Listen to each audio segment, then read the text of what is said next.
ग्राम पातळीवर रिपब्लिकन युवा सेनेची संघटनात्मक बांधणी, अनेक लिंगायत व बंजारा युवकांचा पक्षप्रवेश. जनसामान्यांच्या न्याय हक्कासाठी लढणाऱ्या रिपब्लिकन युवा सेनेचा जनाधार यवतमाळ जिल्ह्यामध्ये चांगलाच वाढला असून त्याचाच प्रत्यय म्हणजे नुकताच वेणी येथे झालेल्या भव्य पक्षप्रवेश सोहळ्यादरम्यान दिसून आला.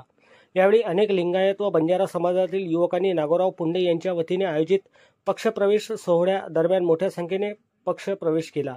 सदर कार्यक्रमाचे प्रमुख मार्गदर्शक म्हणून जिल्हाध्यक्ष सुनील पाटील चिंचोलकर, जिल्हा संपर्क प्रमुख संतोष ठमके उपस्थित होते. उमरखेड शहराध्यक्ष शुद्धोधन दिवेकर व शहर संघटक संदीप राऊत यांची प्रमुख उपस्थिती लाभली होती.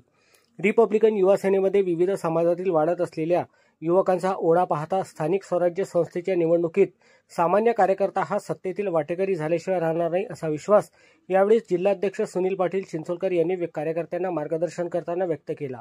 यावेळी नागोराव पुंडे यांना वेणी शाखा अध्यक्षपदी तर किरण जाधव यांना शाखा उपाध्यक्षपदी नियुक्ती देण्यात आली. प्रदीप सुरोशे यांची शाखा सचिव तर विशाल सरकाडे यांची संपर्क प्रमुखपदी नेमणूक करण्यात आली. तसेच राम राठोड यांना शाखा कार्याध्यक्ष तर सुनील पवार यांना शाखा सल्लागारपदी तर सचिन नरवाडे यांना शाखा संघटकपदी नियुक्ती देण्यात आली.